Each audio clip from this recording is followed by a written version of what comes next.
খলিফাতুল মুসলিমিন হযরতে ওমর ফারুক রাদিয়াল্লাহু তাআলা আনহুর শাসনামল, এই ওমরের শাসনামলে এমন এমন মানুষ তৈরি হয়েছিল বাবা, যেই মানুষেরা এত দামি ছিল তাদের ভিতরের অবস্থান এমন ছিল হাই সোসাইটি। বা একজন রাখাল ছেলে সেই রাখাল ছেলেকে হযরতে ওমরের এমন একগুলা গুণ ছিল বাবা, যেটা বাংলাদেশের মুমিন মুসলমানদের যত নেতা আছে সমস্ত নেতার ফলো করা উচিত। এই হযরতে ওমরের একটা সিফত, একটা স্বভাব, ইনি দিনে যাই করুক রাত্রে ঘুরে ঘুরে ঘুরে ঘুরে সমস্ত দেশবাসীর যতটুকু সম্ভব রাত্রে ঘুরে ঘুরে মানুষের খোঁজ খবর নিত। সুবহানাল্লাহ, রাত্রে ঘুরে ঘুরে খবর নিত, কার কোন সমস্যা, কে কোন সমস্যায় জর্জরিত হয়ে আছে, রাত্রে ঘুরতো। আমাদের নেতারা আজকে সময় যখন আসে তখন নেতাকে দেখা যায়, সময় যখন চলে যায় নেতা টাটা দিয়ে দেয়। আমি তাফসীর করে দেখলাম যে এই হাত দেখায় কে হয়, এই হাত দেখার মানে বুঝাইলাম যে ভোট তো দিছেন, 5 বছর পর দেখা হবে, এর 5টা আঙ্গুল দেখায় যে 5 বছর পর দেখা হবে। নেতার সঙ্গে দেখা নাই, নেতার সিগনেচার দরকার, নেতার সুপারিশ দরকার, নেতাই ঢাকায়। কথা বলেন, কথা ঠিক কি না? যদি শিক্ষা নিতে হয়, ইসলাম থেকে যদি শিক্ষা নিতে হয়, যদি নেতা সাজতে হয়, ইসলাম থেকে শিক্ষা নিতে হবে হযরতে ওমরের জীবনী থেকে। কথা বলেন, কথা ঠিক কি না? ওইখান থেকে শিক্ষা নিয়ে যে নেতা হবে সেই নেতা হবে সলিড নেতা। কথা বলেন, কথা ঠিক কি না? বাকি নেতা যদি হয় ভেজাইল্লা নেতা হবে, জনগণের হক মেরে খাবে। আপনার করোনার সময় যখন মানুষের কাজকাম বন্ধ হয়ে গিয়েছিল, আমরা বড় বড় নেতার খাটের নিচে সোয়াবিন তেল পাইছিলাম, পুকুরের ভিতরে চালের বস্তা পাইছিলাম। কে ডুবাইছিল? নেতা নিজে ডুবাইছে, নেতা নিজে ঢুকাইছে চকির তলে। আল্লাহর ভয় নাই, আল্লাহর ভয় নাই। ইত্তাকুল্লাহ, আল্লাহর ভয় ভিতরে নাই। যদি আল্লাহর ভয় থাকতো সম্ভব ছিল না। কিন্তু 1 মিনিটে একটা ঘটনা বলে আমি সামনের দিকে অগ্রসর হব। মুসলমান ভাইরা, ওই খলিফাতুল মুসলিমিন হযরতে ওমরের সময়ে মরুভূমির প্রান্ত দিয়ে হযরতে ওমর যায়। একজন রাখাল ছেলে যে বকরি চড়ায়, ছাগল চড়ায়, ওই সন্তানকে জিজ্ঞেস করলো, এ বাবু, আমার বড়ই তৃষ্ণা পেয়েছে, তুমি একটু আমাকে এই দুধ দহন করে দাও, আমি একটু পান করব। সঙ্গে সঙ্গে রাখাল ছেলে উত্তর দিল, আমি এই বকরির মালিক নই, বকরির পালটা আমি দেখাশোনা করি, আমি আমার কাছে ছাগলগুলো আমানত আছে, আমানতের খিয়ানত আমি করতে পারবো না, এটা আমার দ্বারাই সম্ভব হবে না। যেহেতু আমি মালিক না, আপনি মালিকের সঙ্গে যোগাযোগ করেন, মালিক যদি দেয় আমার করার কিছু থাকবে না, আপনি মালিকের সঙ্গে যোগাযোগ করেন।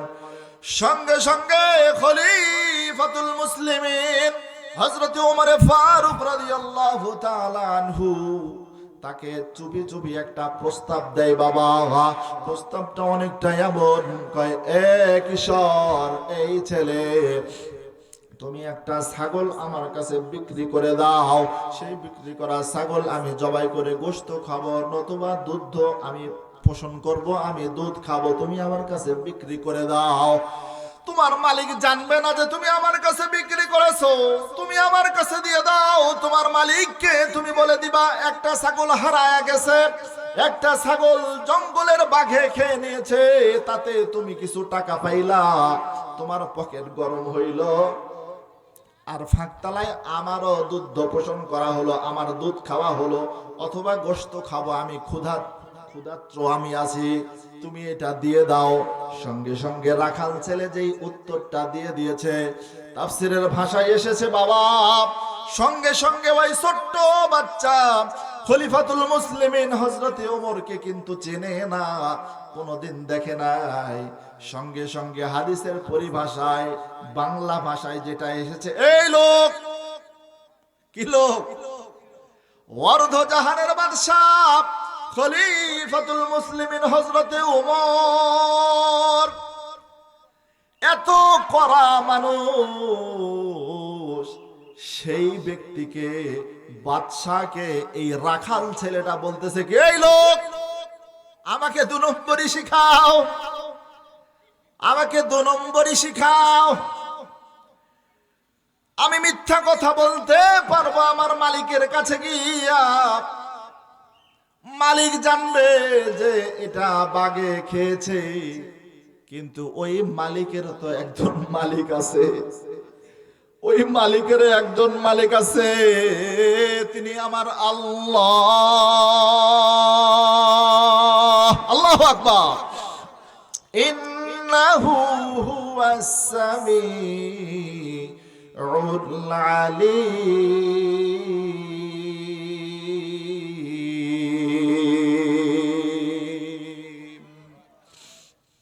একজন দেখবেন তিনি হলেন আমার আল্লাহ।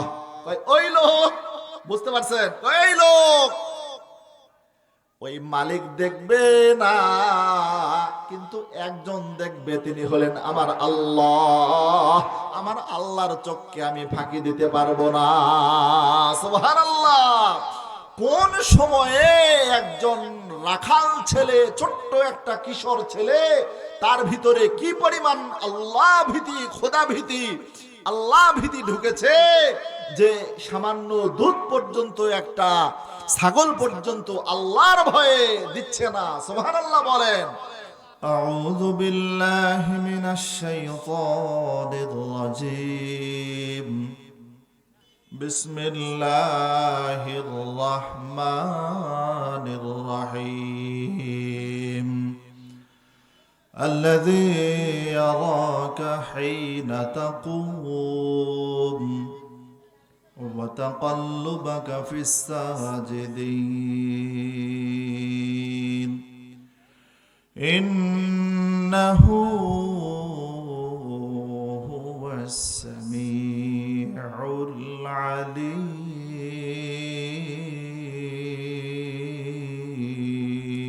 العليم. وقال رسول الله صلى الله عليه وعلى آله وسلم المسلم أخو المسلم أو كما قال عليه الصلاة والسلام. ডাবের ভিতরকে দিল রে এত মজার পানি,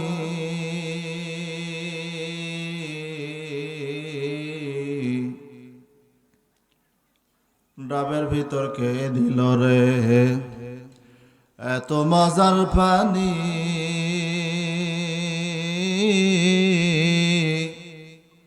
কে জানে রে আমার রবের দয়া কতখানি। রাতে দেখি চাঁদের দিকে, রাতে দেখি চাঁদের দিকে, দিচ্ছে কত আলো,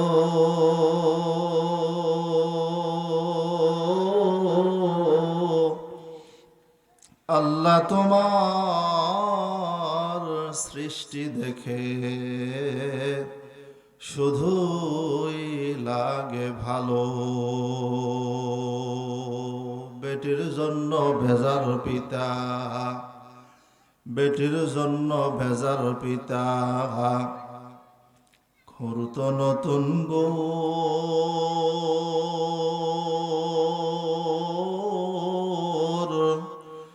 কন্যা সন্তান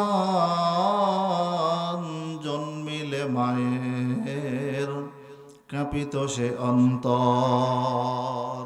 এমন সময় বিশ্ব নবী, এমন সময় বিশ্ব নবী এলেন ধরার বুকে।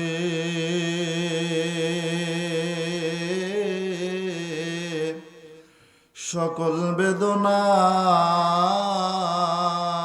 ভুলে গিয়ে মানুষ পড়ল কালিমা মুখে জবান খুলে পড়ুন লা ইলাহা ইল্লাল্লাহ, জোরে লা ইলাহা ইল্লাল্লাহ।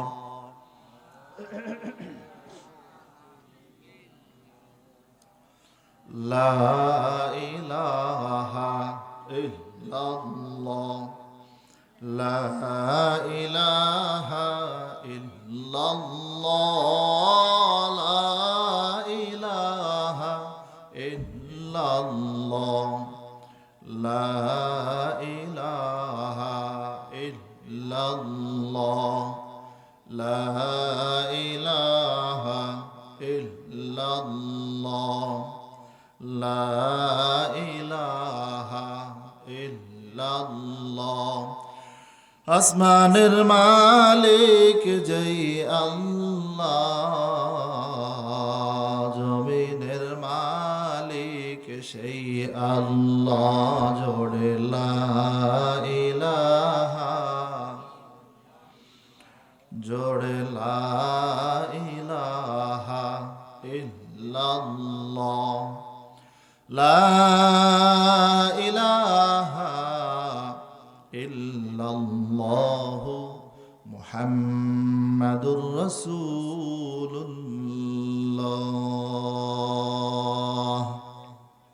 সাল্লাল্লাহু আলাইহি ওয়া আলিহি ওয়াসাল্লাম। চকবরকত সোনারপাড়া জামে মসজিদের উদ্যোগে বিরাট ইসালে সওয়াব ওয়াজ মাহফিলের সম্মানিত সভাপতি আলহাজ মোহাম্মদ আমিনুল ইসলাম, তত্ত্বাবধায়ক চকবরকত এতিমখানা, আজকের মাহফিলের মধ্যমণি প্রধান বক্তা, ভারত ও বাংলার আলোড়ন সৃষ্টিকারী মিডিয়া ব্যক্তিত্ব মৌলানা হুমায়ুন কবির ওসমানী সাহেব দামাত বারাকাতুহুম সহ স্থানীয় উলামায়ে কেরাম, আমার সামনে শ্রোতা মণ্ডলী, পর্দার অন্তরালে আমার মা ও বোনেরা, দোয়া পাওয়ার আশায় আবারও সালাম বিনিময় করছি। আসসালামু আলাইকুম ওয়া রাহমাতুল্লাহি ওয়া বারাকাতুহু। সম্মানিত শ্রোতা মণ্ডলী, আপনারা কেমন আছেন? আলহামদুলিল্লাহ আলা কুল্লি হাল। সর্ব অবস্থায় বান্দা শুকরিয়া জ্ঞাপন করবে, শুকরিয়া আদায় করবে। আপনাদের আলহামদুলিল্লাহ শুনে অত্যন্ত ভালো লাগলো। প্রোগ্রাম তো অনেক করি, আওয়াজ পাওয়া যায় না। আজকের মুসলমান আওয়াজওয়ালা, জিন্দা মুসলমান, ওয়াজ হওয়া সম্ভব এখানে। আলহামদুলিল্লাহ বলেন ভাইয়া, আওয়াজটা একটু সাউন্ডটা কমে দিতে হবে, কানে লাগতেছে না সবারই। একটা শাঁসা আওয়াজ বাইকের হরেন গুলার, এটা কমাও। তৎসহ সুন্দর আছে, মাইক সাউন্ড সিস্টেম অনেক সুন্দর আছে, শুধু ওই উপরের হরেনটা একটু শাঁসাটা কমাইতে হবে, ধীরে আওয়াজ হলেই হবে, সমস্যা নেই। তো সম্মানিত উপস্থিতি, সেই মাগরিবের পর থেকে এখন পর্যন্ত আপনারা অত্যন্ত গুরুত্বপূর্ণ আলোচনা এতক্ষণ যাবৎ শ্রবণ করছিলেন। এলাকার সন্তান, বিশিষ্ট ইসলামী চিন্তাবিদ ও ধর্মীয় আলোচক হাফেজ মাওলানা মোহাম্মদ মাহমুদুল হাসান ফিরোজ সাহেব হুজুর, পেশ ইমাম, ভুটিয়াপাড়া জামে মসজিদ। আল্লাহ তাআলা হুজুরের হায়াতে বারাকা দান করুন, সকলেই বলি আল্লাহুম্মা আমিন। সুস্থতার সাথে ঈমানওয়ালা জিন্দেগি আল্লাহ তাআলা দান করেন, সকলেই বলি আল্লাহুম্মা আমিন। আমার জানা মতে হুজুরের অনেক খেদমত এই এলাকায় আছে। দীর্ঘ সময় আপনাদেরকে কোরআনের দর্স, ইলমের দর্স, জানার মতো কিছু বিষয় ওনার পক্ষ থেকে আমরা পেয়ে থাকি এই এলাকায়। কথা বলেন, কথা ঠিক কিনা? তো আমরা হুজুরের জন্য দোয়া করব, আল্লাহ তাআলা সুস্থতার সাথে নেক হায়াত আল্লাহ পাক দারাজ করে দিন, সকলেই বলি আল্লাহুম্মা আমিন। সম্মানিত উপস্থিতি, আমরা গুটি কয়েক মুসল্লিয়ানে কেরাম, শ্রোতা মণ্ডলী এখানে একত্রিত হয়েছি। অত্যন্ত ফজিলতপূর্ণ একটি জায়গায় আমরা এসেছি, নাকি বলেন? অত্যন্ত ফজিলতপূর্ণ। এখান থেকে কিছু নিয়ে আল্লাহ পাক আমাদের এই সামিয়ানার নিচ থেকে যাবার তৌফিক দান করুক। কিছু পাথেও একটা সিদ্ধান্তে আজকে উপনীত হয়ে আজকের মাহফিল থেকে আমরা উঠবো ইনশাআল্লাহ। কিন্তু তরিকাটাই একটু সমস্যা। আমরা যেভাবে বসেছি বাংলাদেশের মানচিত্র হয়ে গেছে। তো রসুল যখন কথা বলতেন মসজিদ নববীতে সাহাবায়ে কেরামদেরকে নিয়ে কথা বলতেন, তো এই কথাটা থাকতো যে সকলে জমিয়ে জমিয়ে বসি, জমিয়ে জমিয়ে বসি, সামনে এসে বসি, সামনে এসে বসি। তো যে যে জায়গাটা ছেড়ে দিয়ে আসবেন ওই জায়গাটা সাক্ষী হয়ে থাকবে আপনার জন্য কিয়ামতের ময়দানে সুপারিশের জন্য। সুবহানাল্লাহ। এজন্য আপনি একটা জায়গা পাইছেন, আর একটা জায়গা সাক্ষী হোক আপনি আমার জন্য, এটাকে চাই না আমরা? বাবা চাই না? তাহলে একটু আগে আসেন, কষ্ট করে একটু আগে আসেন। প্রধান আলোচক অত্যন্ত সুররিত কণ্ঠে অত্যন্ত জ্ঞানগর্ভ আলোচনা করেন, আমার পরেই উনি আলোচনা রাখবেন। হুজুর এসেছেন অনেক ব্যস্ততার ভিতরে, হুজুর আমাদেরকে সময় দিয়েছেন, উনি এসেছেন, আরাম করতেছেন। আপনারা একটু পরিবেশটা ঠিক করে দেন, আমরা পরিবেশটা ঠিক করে দিয়েই আমরা হুজুরকে দেবো ইনশাআল্লাহ। আসুন আসুন, একটু আগে আসুন। কালিমা পড়ি লা ইলাহা ইল্লাল্লাহ, লা ইলাহা ইল্লাল্লাহ, ইল্লাল্লাহু ইল্লাল্লাহ, লা ইলাহা ইল্লাল্লাহ, লা ইলাহা ইল্লাল্লাহ, লা ইলাহা ইল্লাল্লাহু মুহাম্মাদুর রাসূলুল্লাহ। সম্মানিত উপস্থিতি, কোরআনের মাহফিলে আমরা এসেছি, ওয়াজ মাহফিলে। এখানে কোরআন থেকে কথা হবে। থেকে কথা হবে দাদা, কোরআন থেকে কথা হবে।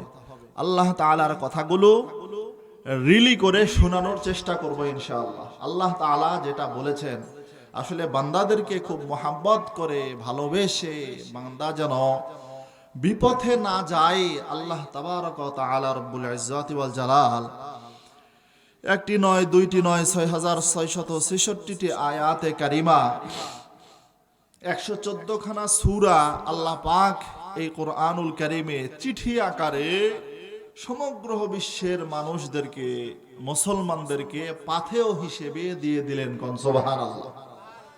এক একটা আয়াতে এক একটা মেসেজ আছে কি না দাদা? এক একটা আয়াতে এক একটা সূরাতে এক একটা মেসেজ, এক একটা বার্তা আল্লাহ তাআলা আমাদেরকে দিয়েছেন। আপনারা লক্ষ্য করবেন, যারা গাড়ি চালান, প্রত্যেকটা ইঞ্জিন চালানোর জন্য একটা ক্যাটালগ দেওয়া হয়, ক্যাটালগ বই দেওয়া হয়। ক্যাটালগ দেওয়ার পরে বলে দেওয়া হয় যে এই ক্যাটালগ অনুযায়ী, এই ক্যাটালগে যেভাবে আছে ওইভাবে আপনি ইঞ্জিনটাকে পরিচালনা করবেন। যদি পরিচালনা করেন ইঞ্জিনের লাস্টিং পাওয়ার অনেক হবে, অনেক লং টাইম এই ইঞ্জিন সার্ভিস দিবে, ভালো চলবে এই ক্যাটালগ যদি ফলো করেন। আর নিজের মন মাফিক যদি চলতে থাকেন তাহলে অবশ্যই ইঞ্জিনটা ক্ষতিগ্রস্ত হবে, অতি তাড়াতাড়ি নষ্ট হয়ে যাবে, এটা অচল হয়ে যাবে। কথা বলেন ঠিক কিনা? তো আল্লাহ তাবারক ওয়া তাআলা আপনি আমাকে এই কোরআনুল কারীম দিয়েছে ওই ক্যাটালগ স্বরূপ। আমরা বলি আলহামদুলিল্লাহ। তো এখান থেকে যতগুলো আদেশ আছে আমাদেরকে নিতে হবে, যতগুলো নিষেধ আছে সেগুলোকে বর্জন করতে হবে। এটা মুসলমান হিসেবে আমাদের কাজ। যতগুলি আদেশ আছে সমস্ত আদেশগুলি আমাদেরকে কি করতে হবে? মানতে হবে, গ্রহণ করতে হবে। যতগুলা নিষেধ আছে সমস্ত নিষেধগুলোকে ছুঁড়ে ফেলে দিতে হবে। যেটা নিষেধ এটা করা যাবে না, আল্লাহ তাআলার নিষেধ। সম্মানিত উপস্থিতি, এরকমই একটা আয়াতে কারিমা আমি তেলাওয়াত করেছি। আল্লাহ তাআলার হুকুম আহকাম আমরা যতগুলি করি, যতগুলি ভালো কাজ করি, যতগুলি নেক কাজ করি, যতটুকু করি, সমস্ত ইবাদতগুলি আল্লাহ পাক দেখেন, নাকি বলেন? আল্লাহ তাআলার ইলমের বাহিরে, সারা পৃথিবীর ভিতরে আল্লাহ তাআলার ইলমের বাহিরে কিছুই নাই। আল্লাহ তাআলার ইলমের বাহিরে আপনি আমি নয়। আল্লাহ তাআলা সবকিছু জানেন, সবকিছু শোনেন এবং আল্লাহ তাআলা দেখেন আপনি আমি যা করি। এজন্য দিলে থাকবে আমাদের আল্লাহর ভয়। দিলে থাকবে কার ভয় দাদা? থাকবে আল্লাহর ভয়। যে ব্যক্তির থাকবে সেই ব্যক্তি অন্যায় কোনো কাজ করতে পারবে না। আল্লাহর ভয় যদি কোনো ব্যক্তির থাকে সেই ব্যক্তি চুরি করতে পারবে না। আল্লাহর ভয় যদি কোনো ব্যক্তির থাকে সেই ব্যক্তি ডাকাতি করতে পারবে না। আল্লাহর ভয় যদি কোনো ব্যক্তির থাকে সেই ব্যক্তি রাহাজানি করতে পারবে না, সেই ব্যক্তি দুর্নীতি করতে পারবে না, সেই ব্যক্তি গুনাহ করতে পারবে না। কারণ তার ভিতরে কি আছে? আল্লাহর ভয় আছে, আল্লাহর ভয় আছে। আর আদনার থেকে আদনা, ছোট থেকে ছোট কাজ বান্দা যখন করে আল্লাহ তাআলা সেটার খবর রাখেন, যে অমুক জায়গার চকবরকতে আজকে একটা মাহফিল হচ্ছে, ওই মাহফিলে অমুক নামক এক ব্যক্তি বসেছে, নেক কাজ সে করতেছে, এই খবর কার কাছে আছে? আল্লাহর কাছে আছে। আল্লাহ তাআলা সবকিছু শোনেন, সবকিছু দেখেন। বিসমিল্লাহির রহমানির রহিম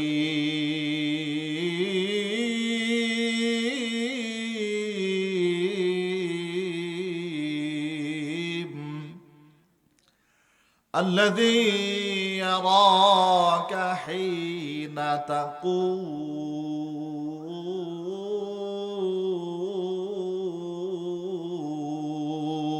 تقوم وتقلبك في الساجدين إنه هو السميع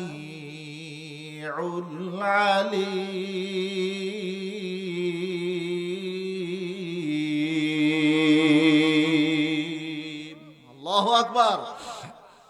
বান্দা যেই কাজগুলো করে, ছোট থেকে ছোট হোক, বড় থেকে বড় হোক, সমস্ত কাজগুলি, সমস্ত ইবাদতগুলি আল্লাহ তাআলা দেখেন, আল্লাহ তাআলা শোনেন।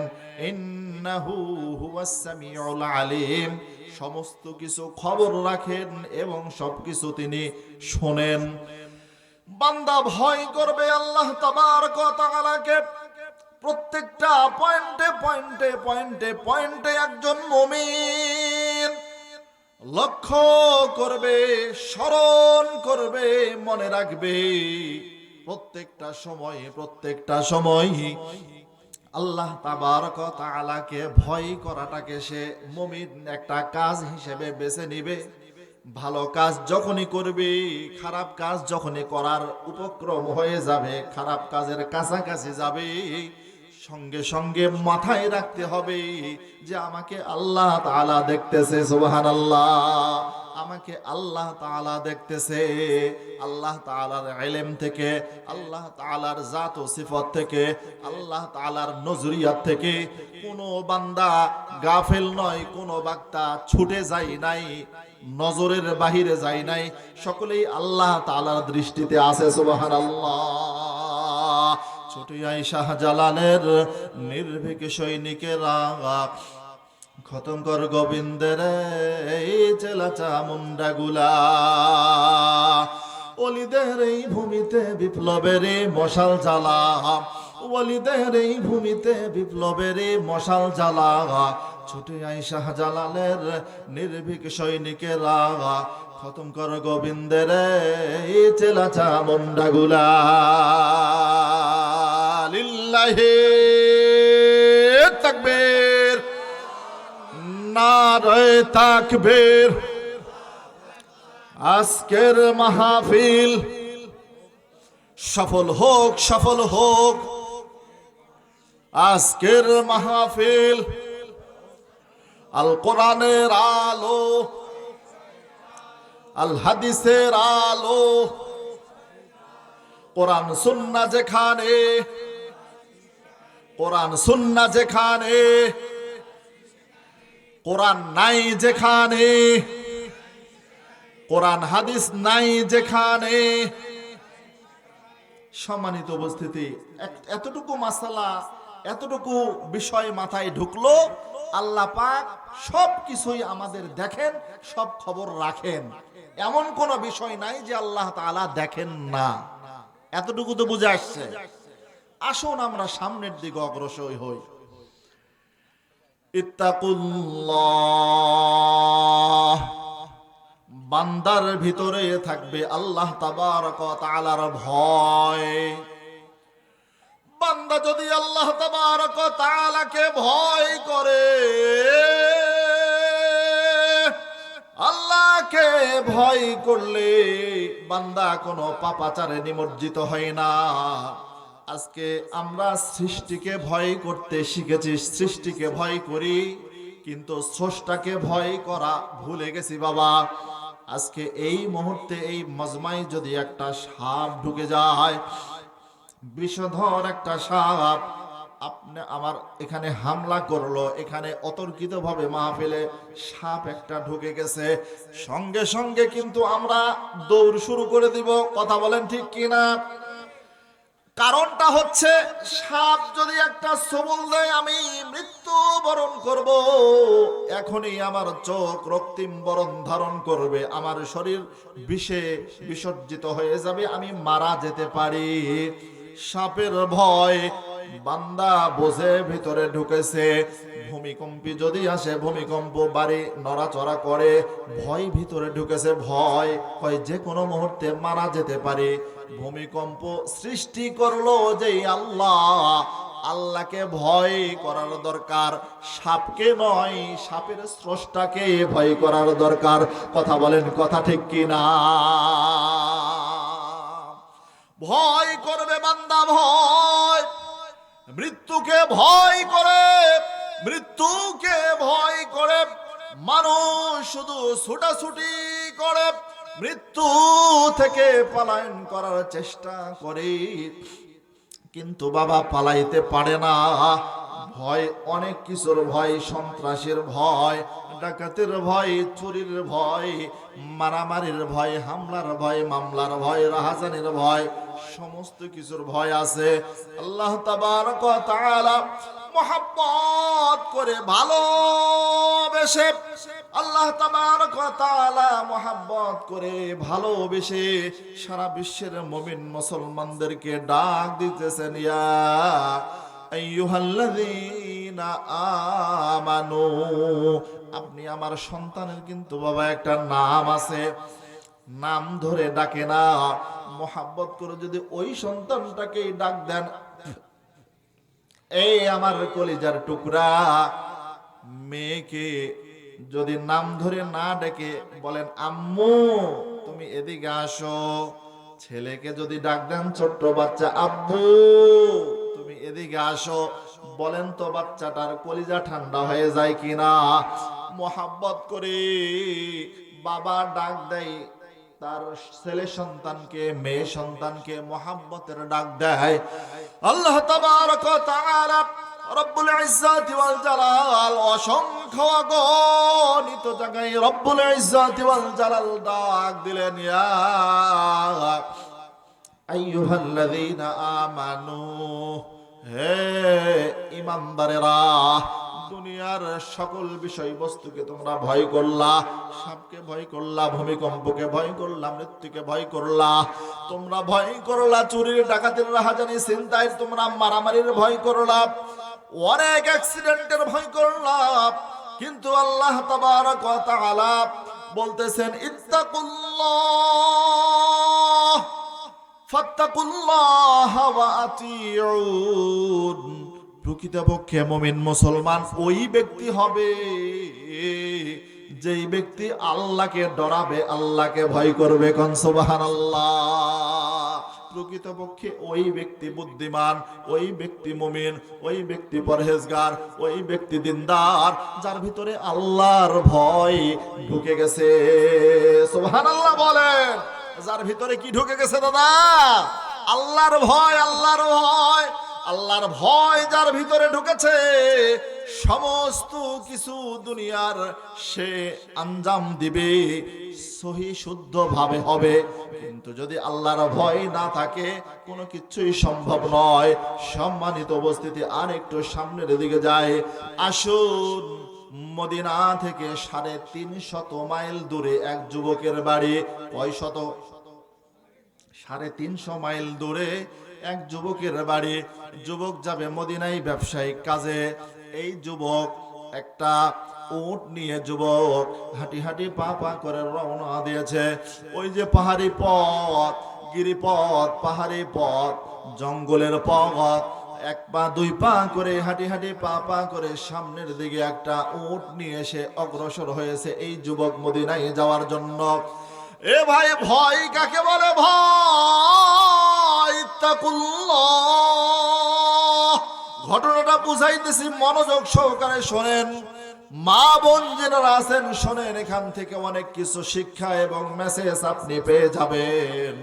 এই যুবক হাঁটি হাঁটি পা পা করে একটা উটনি নিয়ে সামনের দিকে অগ্রসর হয়ে যায়।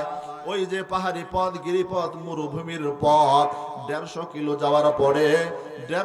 যাওয়ার পরে এই যুবকের শরীর ক্লান্ত পরিশ্রান্ত হয়ে গিয়েছে।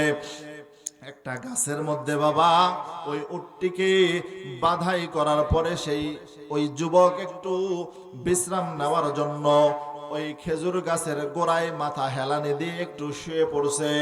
শুইতেই দেরি হয়েছে, কিন্তু ওই ব্যক্তির ঘুম আসতে দেরি হয় নাই। পরিশ্রম যদি বেশি থাকে তাহলে দেখবেন শুইতেই যা দেরি, ঘুম আসতে দেরি হয় না। কথা বলেন ঠিক কিনা? এই যুবক শুয়ে পড়ছে, যেই একটু শুইছে ঘুম চলে আসছে। অনেকক্ষণ ঘুমার পরে ওই খেজুর গাছের পাতা যখন সরানোরা হয়ে গিয়েছে, সঙ্গে সঙ্গে সূর্যের আলো এসে যুবকের চোখের ভিতরে যখন পড়েছে, ঘুমটা বাবা ভেঙে গিয়েছে। ঘুম থেকে উঠে দেখে যে তার ওই যে উটটা ছিল বান্ধা, সেই উটটা জাগাত নাই। উট খুঁজে বেড়ায় যুবক, উট খুঁজে বেড়ায়, কোথায় গেল? এই মরুভূমির পথ, পাহাড়ে গিরিপথ, আমার একমাত্র সঙ্গী ছিল সেই উট। এই উটটা ছাড়া তো আমি চলতে পারবো না, কি করে আমি এই পথ অতিক্রম করব? চিন্তা করতে করতে সামনের দিকে অগ্রসর হয়। সেই উটটাকে খুঁজতেছে। খুঁজতে খুঁজতে হঠাৎ এক জিনিস সামনে পড়ে গেল। হায় রে, কি ব্যাপার? এমনটা অবস্থা কেন? উট মৃত অবস্থায়, উট এক জায়গায় পড়ে আছে, রক্ত খনন হয়, উট মারা গিয়েছে। পাশে এক বৃদ্ধ সে দাঁড়িয়ে আছে। যুবক জিজ্ঞেস করলো, বাবাজি উটটার কি হয়েছে, আপনি কি বলতে পারেন? সঙ্গে সঙ্গে বলতেছি, মুরব্বি কয়, বাবাজি উটটাকে আমি মেরেছি। আমি আসলে মারার জন্য মারি নাই, আমার চারা লাগা ছিল এই খেজুর বাগানে, সেখানে ঘোরাফেরা করতেছিল। আমি একটা এই টেকোনা পাথর দিয়ে যখন মেরেছি, সঙ্গে সঙ্গে তোমার উটটা মারা গিয়েছে। অর্থাৎ এই টেকোনা একটা পাথর দিয়ে যখন ওই উটটাকে আঘাত করেছে, এই বেকায়দায় মাথার এমন জায়গায় লেগে হাড় ভেঙে মাথার ভিতরে আঘাত পেয়ে জায়গায় উটটা মারা গিয়েছে। যুবক সঙ্গে সঙ্গে এতটা শ্রবণ করার পরে সঙ্গে সঙ্গে অগ্নি শর্মা হইয়া যুবক মানুষ চিন্তা করলো, হায় রে, এই মরুভূমির পথ, গিরিপথ, আমি এখন কোথায় যাব, কেমনে যাব? মেজাজ হয়ে গেছে খারাপ। অতি আবার ক্ষুধা পেটে যদি বেশি ঝামেলা হয়, মেজাজ কিন্তু খারাপ হয়ে যায়। চাচা কথা বলেন ঠিক কিনা? ক্ষুধা অবস্থায় কিন্তু বাবা রাগ লাগে বেশি।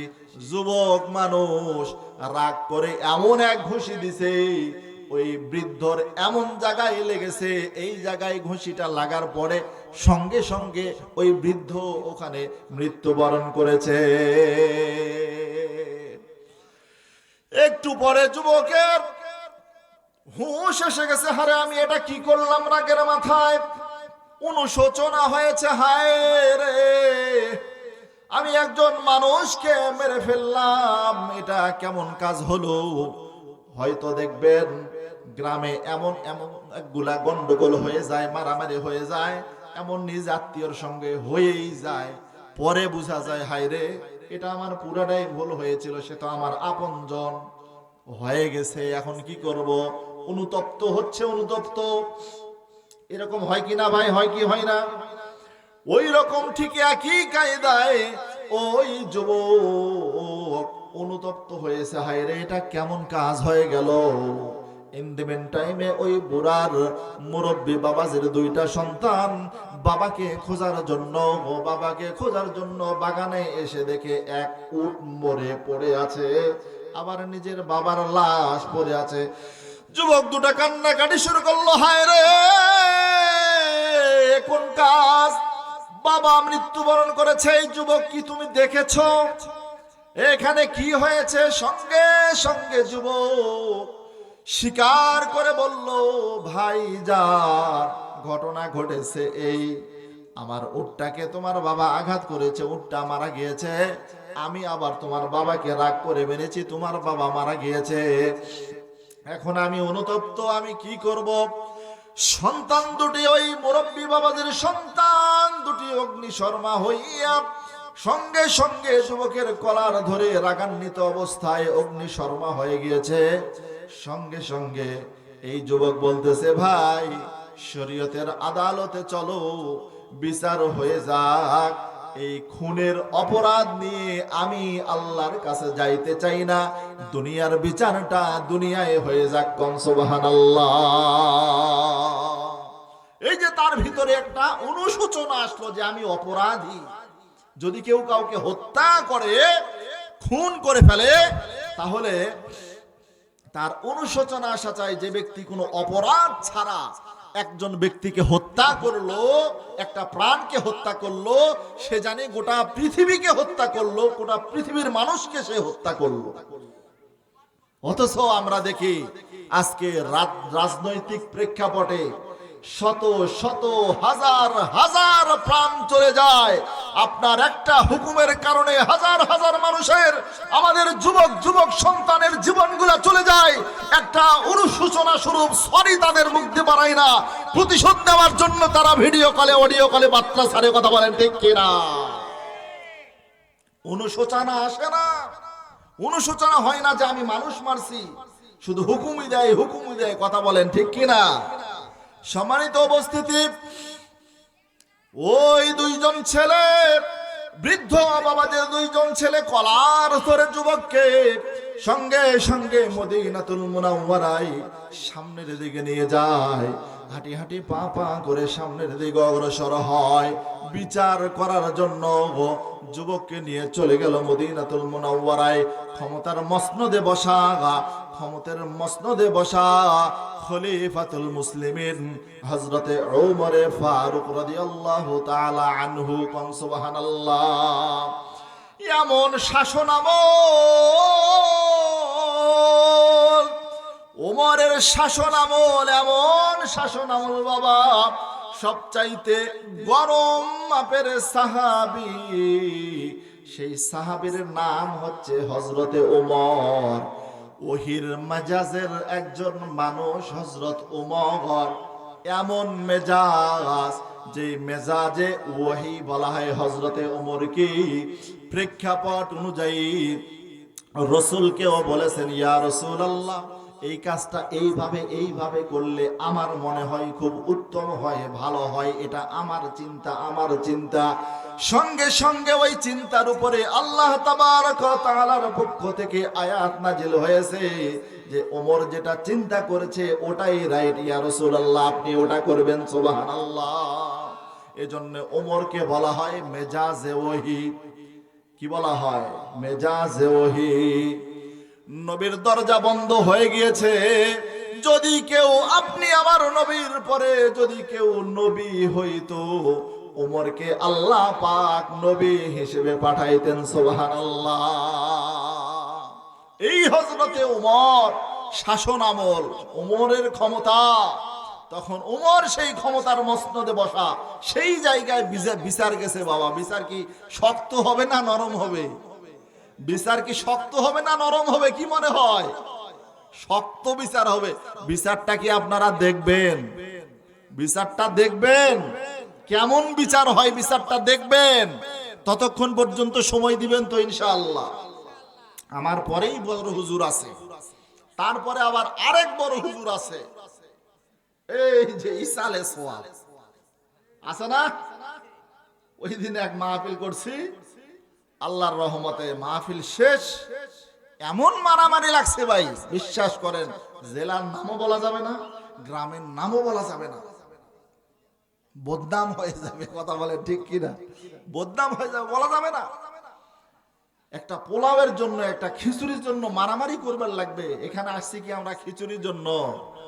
এখানে আসছি কিছু রুহের আত্মার খোরাক নিতে। কথা বলেন, কথা ঠিক কিনা? আত্মার খোরাক নেওয়ার জন্য আমরা এখানে এসেছি, পেটের খোরাক নয়। সম্মানিত উপস্থিতি, এই খলিফাতুল মুসলিমিন হযরতে ওমর ফারুক রাদিয়াল্লাহু তাআলা আনহুর শাসন আমল, এই ওমরের শাসন আমলে এমন এমন মানুষ তৈরি হয়েছিল বাবা,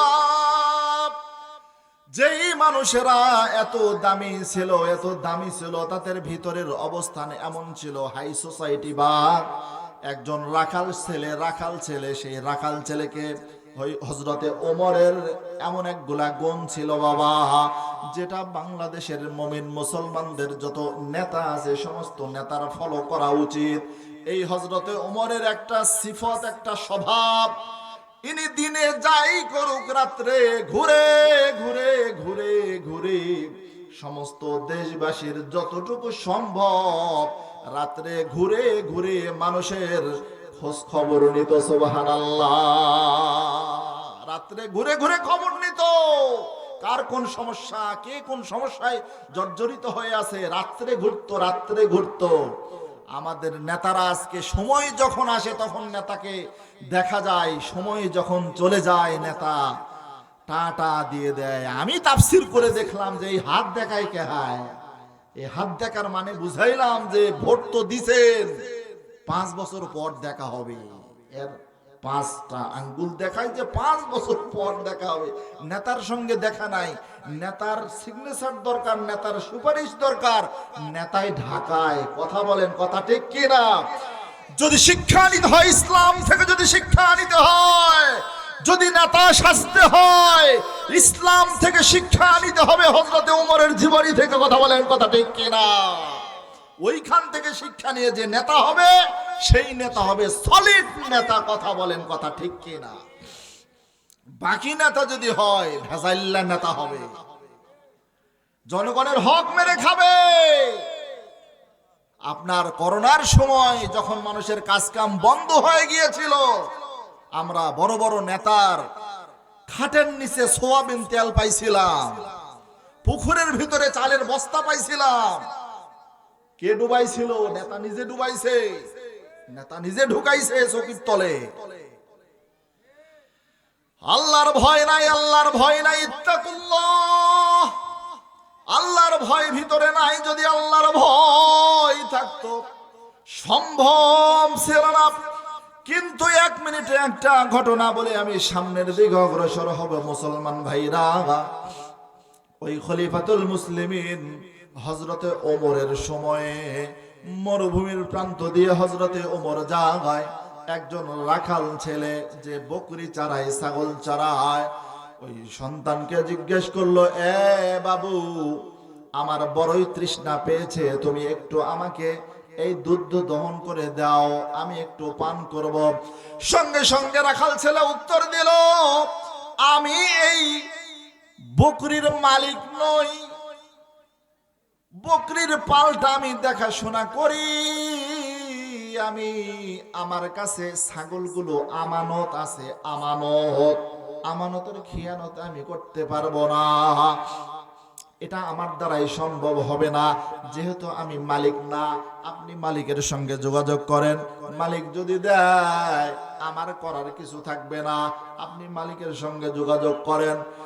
সঙ্গে সঙ্গে খলিফাতুল মুসলিমিন হযরত ওমর ফারুক রাদিয়াল্লাহু তাআলা আনহু তাকে চুপি চুপি একটা প্রস্তাব দেয়। বাবা, প্রস্তাবটা অনেকটা এমন, কয়, এ কিশোর, এই ছেলে, তুমি একটা ছাগল আমার কাছে বিক্রি করে দাও, সেই বিক্রি করা ছাগল আমি জবাই করে গোশত খাবো, নতুবা দুধ আমি পোষণ করব, আমি দুধ খাবো, তুমি আমার কাছে বিক্রি করে দাও।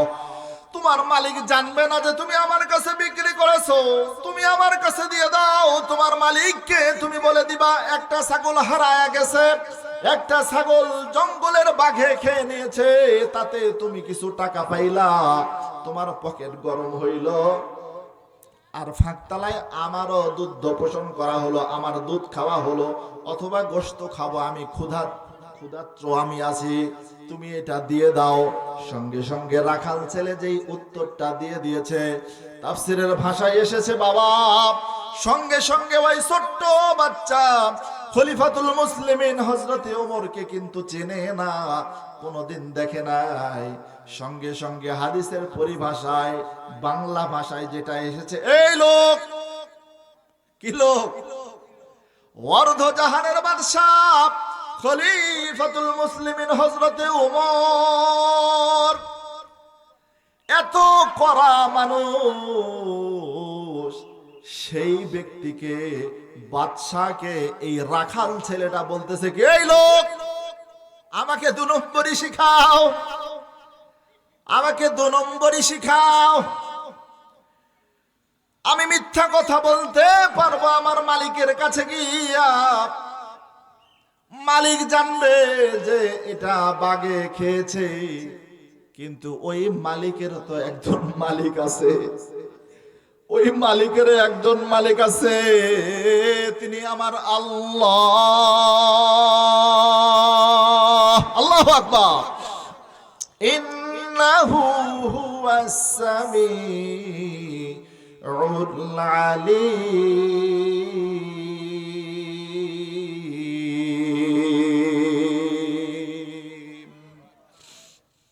একজন দেখবেন তিনি হলেন আমার আল্লাহ। ওই লোক, বুঝতে পারছেন? ওই লোক, ওই মালিক দেখবে না, কিন্তু একজন দেখবে, তিনি হলেন আমার আল্লাহ। আমার আল্লাহর চোখকে আমি ফাঁকি দিতে পারবো না। সুবহানাল্লাহ। কোন সময়ে একজন রাখাল ছেলে, ছোট্ট একটা কিশোর ছেলে, তার ভিতরে কি পরিমাণ আল্লাহ ভীতি, খোদা ভীতি, আল্লাহ ভীতি ঢুকেছে যে সামান্য দুধ পর্যন্ত, একটা ছাগল পর্যন্ত আল্লাহর ভয়ে দিচ্ছে না। সুবহানাল্লাহ বলেন। তার মানে ওই সন্তানের জবানে কি আসছে দাদা? জবানে আসছে ইত্তাকুল্লাহ, আমি আল্লাহকে ভয় করি। যা কিছু এই বকরি, এই ছাগল আমার কাছে আছে, সবকিছু আমানত, সবকিছু কি, সবকিছু আমার কাছে আমানত। এই কথাটা বিগত 54 বছর আমরা যারা দেশ শাসন করলাম, আমরা নেতাকর্মী যারা আছি, বাংলাদেশ যারা নিয়ে আসছিল, এই 54 বছরে এত হায়ার এডুকেটেড ভিআইপি পারসন, অনেক এলএলবি এফআরসিএস পড়াশোনা করতেছে, এই রাখালের ছেলে, এই ছেলের ভিতরে যেইটা কাজ করেছে, আমাদের এই যে বড় বড় নেতা, তাদের ভিতরে এই শিক্ষাটা আজ পর্যন্ত ঢোকে নাই, ঢোকে নাই, ঢোকে নাই। কথা বলেন ঠিক কিনা? এটা ঢোকে নাই। তার মানে 54 বছর, 55 বছর দেশ শাসন হয়েছে, কিন্তু ভিতরে খোদা ভীতি নাই, ইত্তাকুল্লাহ নাই, আল্লাহ ভীতি নাই। কথা বলেন ঠিক কিনা? দেশে আগুন লাগায়া জনতারে জ্বালায়া, দেশে আগুন লাগায়া জনতারে জ্বালায়া, পালায়া ছাইরা গেলে ঢাকা, গণভবনটা এখন ফাঁকা। আর 2-1 লাইন বলবো। দেশে আগুন লাগায়া জনতারে জ্বালায়া, পালায়া ছাইরা গেলে ঢাকা, গণভবনটা এখন ফাঁকা। দাইনি রে, গণভবনটা এখন ফাঁকা। তুমি অধিকারের কথা বললে, বলেছিলে রাজাকার, দেশবাসী বুঝা গেছে তুমি বুবু স্বৈরাচার। তুমি অধিকারের কথা বললে, বলেছিলে রাজাকার, দেশবাসী বুঝা গেছে তুমি বড় স্বৈরাচার। তোমার নেই তো শরম লাজ, তুমি বড়ই নাটকবাজ, তুমি, তোমার নেই কো শরম লাজ, তুমি বড়ই নাটকবাজ। কেউয়া ডাকে নায়ার কাকা, গণভবনটা এখন ফাঁকা। বুবুরে, গণভবনটা এখন ফাঁকা। দেশে আগুন লাগায়া জনতার জ্বালায়া, দেশে আগুন লাগায়া, আলেমদের জ্বালায়া, পালায়া ছাইরা গেলে ঢাকা, গণভবনটা এখন ফাঁকা। ডাইনি রে, কথা বলেন, কথা ঠিক কিনা? তুমি মিথ্যা মামলায় ফাঁসি দিলে সোনার মানুষগুলারে, কত বড় ডাইনি সেজে নাই মায়া তার অন্তরে। বলতে চাই চকবরকতেই সোনার চকবরকত সোনার পাড়া জামে মসজিদের এই ওয়াজ মাহফিল থেকে বলতে চাই, সাইদি হত্যা সহ সমস্ত ওলামায়ে কেরামকে যারা হত্যা করেছে 50 বছর পর যদি তাদের বিচার করা সম্ভব হয়, এই হাজার হাজার ছাত্রদেরকে খুন করার দায়ে, খুনের আদেশ দেওয়ার দায়ে 100 বছর হইলেও হাসিনার ফাঁসি হবে। কথা বলেন, কথা ঠিক কিনা? বাংলাদেশের মানুষের প্রাণের দাবি, বিচার হতে হবে। বিচারের আসনটা, বিচারের জায়গাটা তোমার কাছে আমানত। কথা বলেন, কথা ঠিক কিনা? বিচারের জায়গাটা কি? আমানত। আপনার কাছে আমানত। বাপদাদার আপনার দেশ তাদেরকে লিখে দেয় নাই, আমানতদারি দিছি। আমানতদারি দেখে শুনে রাখবে। ওই যে রাখাল যেমন ছাগল দেখে শুনে রাখে, দেওয়ার অনুমতি রাখে না। জনগণ আমরা একটা ভোটের মাধ্যমে আমরা তাদেরকে দেখাশোনার দায়িত্ব দেই, মালিকানা দেই না। কথা বলেন, কথা ঠিক কিনা? আগামীতে যারাই ক্ষমতায় বসবেন, যারাই চেয়ারে বসবেন, 11 ফেব্রুয়ারি 12 ফেব্রুয়ারি জাতীয় নির্বাচন যে হবে, যারাই ক্ষমতায় আসবেন, ক্ষমতার চেয়ারে বসবেন, তারা এই স্বৈরাচারের থেকে শিক্ষা নিয়ে ক্ষমতার চেয়ারে বসবেন। আলেম ওলামার সঙ্গে, সাধারণ জনগণের সঙ্গে কোনো বার্গেনিং করে বাংলার ক্ষমতায় টিকিয়ে থাকা যায় না। কথা বলেন, ঠিক কিনা? বেশি দূরে যাওয়ার দরকার নাই, আপনার আগেরটার দেখে শিক্ষা নিয়ে দেশ পরিচালনা করবেন। সম্মানিত উপস্থিতি, আমি কি রাজনীতি করলাম? আমাদের যদি কথা বলতে হয়, আপনি আমি কথা বলতে পারবো, কথা বলবো, এটা আমার অধিকার কিনা বলেন? নাগরিকের অধিকার কিনা? আমার বাক স্বাধীনতা তো আপনি হরণ করতে পারেন না।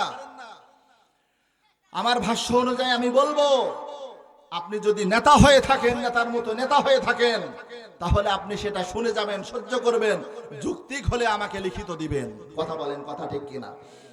সম্মানিত ভাইরা আমার, কথাটা আমি রেখেছিলাম খলিফাতুল মুসলিমিন হযরতে ওমর ফারুক রাদিয়াল্লাহু তাআলা আনহু। ওই ওমর ফারুক রাদিয়াল্লাহু তাআলা আনহুর কাছে বিচার গেছে। দুই যুবক গিয়ে বিচার নিয়ে উপস্থিত, কয় আমার বাবাকে মেরে ফেলেছে, হে খলিফাতুল মুসলিমিন আমার বিচার করেন, বিচার দেন, বিচার করে দেন, এই যুবক আমার বাবাকে মেরে ফেলেছে। ঘটনা সব কিছু শোনার পরে যখন শ্রবণ করলেন হযরতে ওমর ফারুক রাদিয়াল্লাহু তাআলা আনহু সঙ্গে সঙ্গে কয় যে তোমার উটটা মেরে ফেলছে, ঠিক আছে, তোমাকে তো আরেকটা উট দিয়ে দিলেই হতো, তুমি মানুষ খুন করলে কেন? তুমি খুন করলে কেন? তুমি খুন করলে কেন? কানের বদলা কান, হাতের বদলা হাত, কানের বদলা কান, জানের বদলা জান। তোমাকে এখন ফাঁসিতে উঠতে হবে, ফাঁসি তোমার কার্যকর করতে হবে। জাল্লাদকে হুকুম দেওয়া হলো, ফাঁসির আয়োজন করো, কতলের বদলে কতল, হত্যার বদলে হত্যা। ইসলামী আইন, চোর যদি চুরি করে, ওয়াসারিকু ওয়াসারিকাতু ফাকতাউ আইদিয়াহুমা জাযাআম বিমা কাসাবা নাকালাম মিনাল্লাহ। চোর যদি চুরি করে অবশ্যই চোরের হাত কেটে দাও, যদি স্বভাবের চোর হয়। অভাবের চোর হইলে ইসলাম বলে এর হাত কাটার দরকার নাই। সে যদি ভ্যান চালাইতে পারে, তাকে ভ্যান চালানোর ব্যবস্থা করে দাও। অভাবের চোর যদি হয়ে থাকে, সংসার চলে না, তার সংসার চলার ব্যবস্থা করে দাও, তার দোকানের ব্যবস্থা করে দাও, তাকে আর্থিক সহায়তা করো। কিন্তু যদি স্বভাবের যদি চোর হয়, সেই ব্যক্তি স্বভাবগত চোর, আর্থিকভাবে সাপোর্ট পাওয়ার পরেও তারপরে তার চুরির স্বভাব বাবা নিমজ্জিত হয় না, চোরের স্বভাব থেকে সে ফিরতে পারে না। স্বভাবগত চোর একবার চুরি করে, দুইবার চুরি করে, তিনবার চুরি করে, বারংবার চুরি করে। কোরআন বলে, ইসলাম বলে, ওই ব্যক্তির হাত কেটে দাও। স্বভাবগত যদি চোর হয়, তাকে তুমি হাত কেটে দাও। এই হিসেবে যদি চোর আমরা দেখি, বিগত 17 বছর এক একজন মন্ত্রী এমপি বাবা একজনের বাড়ি বেগম পাড়ায় 400টা বাড়ি করেছে। 400টা। একজন মানুষের বাড়ি কয়টা লাগে? কয়টা? 400টা বাড়ি। 400টা বাড়ি। 400টা বাড়ি কোথা থেকে করলো? আপনি আমার ঘামের রোজগারের পয়সা দিয়ে তারা বেগম পাড়ায় বাড়ি করতেছে। কথা বলেন, কথা ঠিক কিনা? সম্মানিত উপস্থিতি, কতলের বদলে কতল, হত্যার বদলে হত্যা। হযরত ওমর ফারুক রাদিয়াল্লাহু তাআলা আনহু ফয়সালা দিয়ে দিলেন। সঙ্গে সঙ্গে ওই যে বাবা জাল্লাদ সামনের দিকে অগ্রসর হয়, খলিফাতুল মুসলিমিন হযরত ওমর ফারুক রাদিয়াল্লাহু তাআলা আনহু জিজ্ঞেস করলেন, এ যুবক, যদি তোমার কোনো শেষ ইচ্ছা থাকে, তোমার মনের ভিতরে যদি কোনো শেষ ইচ্ছা থাকে, তামান্না থাকে, আশা থাকে, ফাঁসির আসামিকে বাবা এরকম কিন্তু বলা হয় যে তোমার শেষ ইচ্ছা যদি কিছু থাকে অবশ্যই তুমি সেটা বলতে পারো, আমরা পারতপক্ষে চেষ্টা করব সেটা পূরণ করার জন্য। কথা বলেন ঠিক কিনা? খলিফাতুল মুসলিমিন হযরত ওমরের পক্ষ থেকে বলা হলো, যুবক বলো রে, বলো তোমার কোনো শেষ ইচ্ছে আছে নাকি? সঙ্গে সঙ্গে যুবক বলতেছে, খলিফাতুল মুসলিমিন আমি অন্য কিছু আমার আশা নাই, শুধু আমাকে একটু ছুটি দেন। বলে, কেন ছুটি লাগবে তোমার? কয়, আমার ইচ্ছা, আমি ব্যবসা করি, ব্যবসায়িক মানুষ, একজন বিধর্মী হিন্দুর লোকের সঙ্গে আমার সম্পর্ক হয়। ওই লোক আমার বাড়ি চিনে না, আমি ওর বাড়ি চিনি না। এমন তো অবস্থায় আমাদের লেনদেন হয়েছে, অনেক টাকা লেনদেন হয়েছে। আমাকে যেতে হবে তার লেনাদেনাটা পরিশোধ করে দেওয়ার জন্য।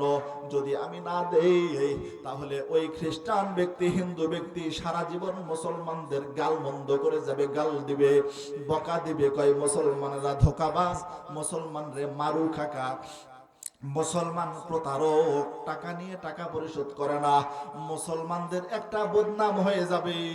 ওই ব্যক্তির সঙ্গে লেনদেনটা ক্লিয়ার করে আমাকে যদি আবার অনুমতি দেওয়া হয়, আবার আমি ফিরে এসে যেই সময় দিবেন সেই সময় আমার ফাঁসি কার্যকর করা হোক। সুবহানাল্লাহ। কোন যুবক আপনি চিন্তা করেছেন মুসলমানের ইজ্জতের দিকে তাকাইছে যে মুসলমান ধোঁকাবাজ হয় না, মুসলমান ধোঁকাবাজ হয় না? সঙ্গে সঙ্গে খলিফাতুল মুসলিমিন উত্তর দেয়, এ যুবক, তুমি এমন প্রস্তাব দিয়েছ রে যেটা এখন সম্ভব নয়। তোমার সঙ্গে এখন যে আমি লোক পাঠিয়ে দেব তাও সম্ভব নয়। 2-4-5 জনকে যদি পাঠিয়ে দেই, তোমার আত্মীয় স্বজন যে ওদেরকে আবার ছেড়ে দিবে তার কোনো গ্যারান্টি নাই, ধরে তো মেরেও দিতে পারে যদি 2-1 জনকে পাঠিয়ে দেয়। আর যদি দল ধরে 20-25 জনকে তোমার সঙ্গে পাঠিয়ে দেয়, 20-25 জনের দল যে তোমাকে আমি দিব সেটাও সম্ভব নয়। মুসলমানরা বিভিন্ন জায়গায় যুদ্ধ চলতেছে, বিভিন্ন জায়গায় যুদ্ধ চলতেছে, মুসলমানরা দলে দলে বিভক্ত হয়ে যুদ্ধ চলতেছে, তারা ওখানে আছে। তোমার সঙ্গে একটা মানুষের বহর দিব এটাও সম্ভব নয়। 2-1 জনকে পাঠায়া দিব, তাদেরকে যদি তোমার আত্মীয় স্বজনরা মেরে ফেলে তোমাকে হেফাজত করে সেটাও সম্ভব নয়। তবে একটা বিষয় আমি ক্লিয়ার করতে পারি রে যুবক, যদি তুমি তোমার জায়গায় কোনো একজন তোমার ভাইকে অথবা তোমার আত্মীয় স্বজন কোনো কাউকে যদি তুমি এইখানে রাখতে পারো, জমা রাখতে পারো, তুমি যেই সময় দিব ছুটি দেওয়ার, তুমি ফিরে যদি না আসো তাহলে যেই ব্যক্তিকে জমা দিয়ে গেলা সেই ব্যক্তিকে আমি ফাঁসি দিব। হযরতের ওমরের শাসন বলে কথা বলেন ঠিক কিনা? যদি একজন ব্যক্তিকে তুমি এখানে দাও তাহলে তুমি যাও, 7 দিনের ছুটি দেওয়া হলো। ওই জুমার পরে 7 দিন বা 14 দিন একটা সময় দেওয়া হয়েছে যে এই সময়ের ভিতরে তোমাকে আবার ফেরত আসতে হবে।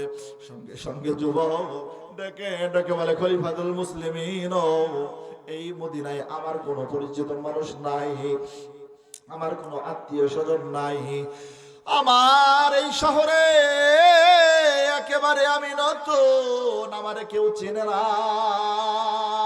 এই মুহূর্তে আমার আপনজন আমি কোত্থেকে পাবো? শুধুমাত্র মুসলমানদের ইজ্জতের দিকে তাকায়া ওই যে বিধর্মী বেটা সারা জীবন মুসলমানদেরকে গালি দিবে, সেই জন্য যাইতে চাইতেছিলাম। যদি সম্ভব হয় আমাকে পাঠান, যদি না সম্ভব হয় আমার ফাঁসি কার্যকর করে দেন। সুবহানাল্লাহ। সঙ্গে সঙ্গে যুবক ফাঁসির প্রস্তুতি নিয়ে সামনের দিকে অগ্রসর হয়। সামনের দিকে যাইতে যাইতে যখন ফাঁসির কাষ্টে গলায় দড়ি নিয়ে রশি নিয়ে বাবা দাঁড়ায় গিয়েছে, হত্যার বদলে হত্যা হয়ে যাবে, সঙ্গে সঙ্গে একজন আল্লাহর নবীর সাহাবী দাঁড়িয়ে সেই ফাঁসিটা ব্রেক দিলেন। ব্রেক কয়টা? ব্রেক ফাঁসি হবে না, তোমরা দাঁড়াও। সেই সাহাবীর নাম আবু যার গিফারি। আবু যার গিফারি ওই সাহাবী বাবা, আবু যার গিফারি, যে সাহাবী রসুলের খাস খাদেম ছিলেন, রসুলের খাস খাদেম ছিলেন হযরতে আবু যার গিফারি। হযরতে আবু যার গিফারি খাদেমে খায়রুল বাশার, খিদমতোं में जिंदगी भर ना बनाया अपना घर, खिदमतों में जिंदगी भर ना बनाया अपना घर। হযরতে আবু যার গিফারি যে রসুলের খেদমত করতে করতে নিজের একটা ঘর বানানোর বাবা সময় পায় নাই। এই হযরতে আবু যার গিফারি সঙ্গে সঙ্গে হাত উত্তোলন করে কয়, বিচারটা স্থগিত করো, তার আমানত তার জামানত আমি আবু যার গিফারি থাকলাম, ওই ভাইকে ছেড়ে দাও, ওই ভাই মুসলমানদের ঋণ পরিশোধ করে দিয়ে আসুক। সুবহানাল্লাহ। সঙ্গে সঙ্গে উপস্থিত সবাই, খলিফাতুল মুসলিমিন হযরত ওমর বলতেছে, আবু যার বুঝে সিদ্ধান্ত নিতেছ কিনা? যদি ওই যুবক ফেরত না আসে তাহলে কিন্তু তোমার ফাঁসি আমি দিয়ে দিব, বুঝে শুনে ডিসিশন নাও।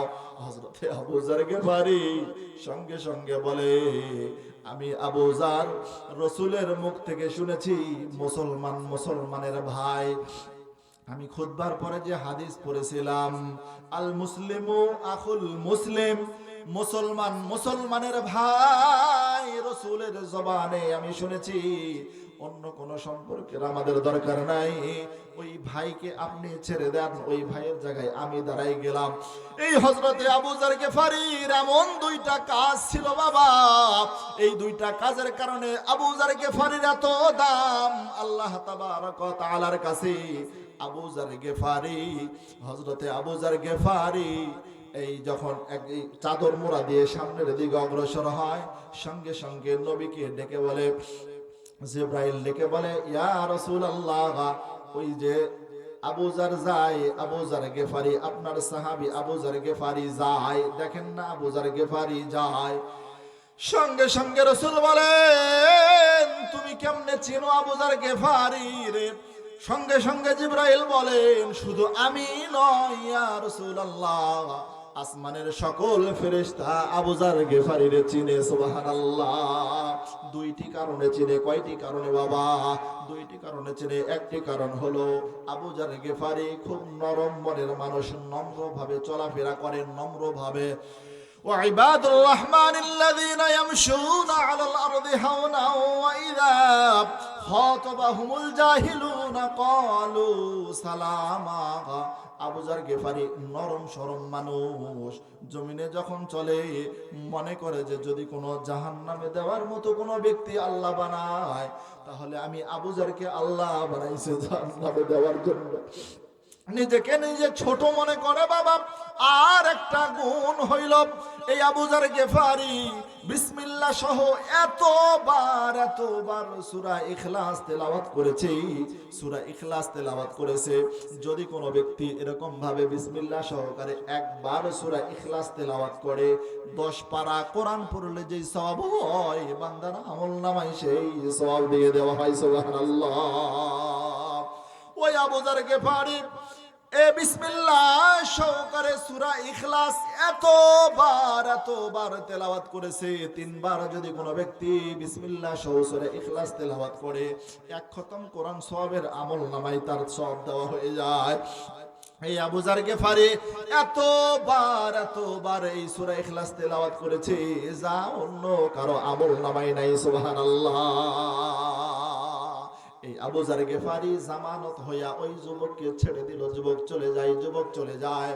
যুবক চলে গিয়ে মায়ের কাছে মাকে ডেকে বলে, মা, এ মা, হত্যার অপরাধ কাঁধে নিয়ে এসেছি, মা বিদায় দাও, মা বিদায় দাও। মাগো, আজকে শেষ বিদায়টা দিয়ে দাও, শেষ লোকমাটা আমার মুখে তুমি দিয়ে দাও, মা আর দেখা হবে না। মা, হত্যা করেছি, আমার হাত দিয়ে একজন হত্যা হয়েছে। খলিফাতুল মুসলিমিন মদিনায় আমার ফাঁসি কার্যকর করবে। মা গো, আমাকে শেষ আদরটা করে দাও।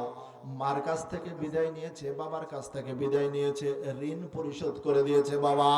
ঋণ পরিশোধ করে দেওয়ার পরে ঘোড়া, দ্রুতগামী একটা ঘোড়াকে সাজাইয়া সুন্দর করিয়া আবার ওই ব্যক্তি মদিনার দিকে রওনা হয়ে যায়। কোন সুবহানাল্লাহ। বীর মুসলমান ধরো আল কোরআন, ফিরিয়ে আনবো মোরা হারানো সম্মান। বীর মুসলমান ধরো আল কোরআন, ফিরিয়ে আনবো মোরা হারানো সম্মান। লিল্লাহি তাকবীর। তোর দিকে আওয়াজ ছড়িয়ে গেল যে যুবক তো এখনো আসে না। আবু যার গেফারি, এই আবু যার গেফারির ফাঁসি কার্যকর করা হোক, এই কথা যখন বাবা মদিনার আশেপাশে ছড়িয়ে গেল, সঙ্গে সঙ্গে পুরা মদিনায় কান্নার রোল পড়ে গেল। হায়রে, এমন একটা ব্যক্তিকে ফাঁসির মঞ্চে উঠানো হচ্ছে। এই ব্যক্তিটা রসুলের খাস খাদেম ছিলেন, খাস খাদেম। এমন একটা ভালো মানুষকে আজকে ফাঁসির মঞ্চে উঠানো হচ্ছে, এটা কি করে সম্ভব? কান্নার রোল পড়ে গেছে। আবু যার গেফারি আরেকজনের দায়ী কেন নিল? আবু যার গেফারিকে ফাঁসির মঞ্চে দেওয়া হোক। সঙ্গে সঙ্গে ফাঁসির মঞ্চ প্রস্তুত করা হয়ে গেল। জাল্লাদ 1 পা 2 পা করে সামনের দিকে অগ্রসর হয় এই আবু যার গেফারিকে ফাঁসি দেওয়ার জন্য। মদিনায় কান্নার রোল, ঘরে ঘরে কান্না, ছোট্ট বাচ্চারা কান্না, সমস্ত ব্যক্তি শুধু কান্নায় ভেঙে পড়েছে। হায়রে, একজন আল্লাহর ওলি, রসুলের সাহাবী, খাস খাদেমকে ফাঁসির মঞ্চে দেওয়া হচ্ছে, এটা কেমন কাজ হচ্ছে? হতভম্ব হয়ে গিয়েছে সবাই। ওই 2 যুবক বিচার নিতে আসছিল, তারা দাঁড়ায় আছে। সঙ্গে সঙ্গে একজন ডেকে বলে, ফাঁসিটা একটু স্থগিত করা হোক।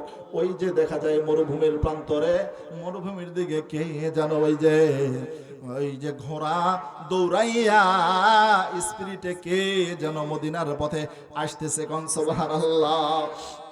সঙ্গে সঙ্গে একটু পরে ওই যুবক এসে হাজির, উপস্থিত হয়ে সঙ্গে সঙ্গে বলেন, খলিফাতুল মুসলিমিন, ঘোড়ার জিনটা নষ্ট হয়ে গিয়েছিল, এজন্য আমার একটু রাস্তায় দেরি হয়েছে। দুনিয়ার হিসাব দুনিয়ায় মিটায়া দেন, খুনি হয় আমি আর আল্লাহর দরবারে উঠতে চাই না। মানুষ খুন করেছি, আমার হাতে খুন হয়েছে, দুনিয়ায় বিচার করে দেন। আমার ভিতরে, ওই যুবকের ভিতরে কাজ করতেছে ইত্তাকুল্লাহ।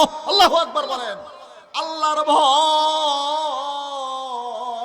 খুন করেছি, আমাকে ফাঁসি দিয়া দেন। সঙ্গে সঙ্গে বলা হইল, এ যুবক, যাও তুমি ফাঁসির মঞ্চে যাও। আমি শর্টকাট করে দিলাম, লম্বা কথা বলার সময় নাই। সঙ্গে সঙ্গে যুবককে ফাঁসির কাস্টে উঠানো হলো।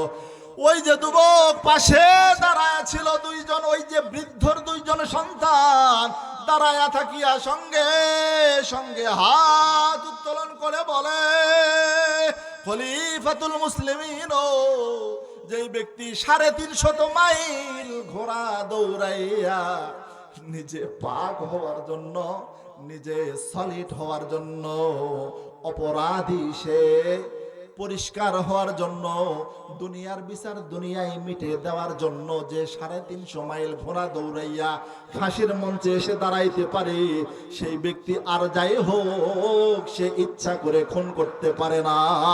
ফাঁসির মঞ্চ থেকে নামায়া দেন, নিজের ভাই বানায়া বাড়ি নিয়ে যায়। সুবহানাল্লাহ বলে।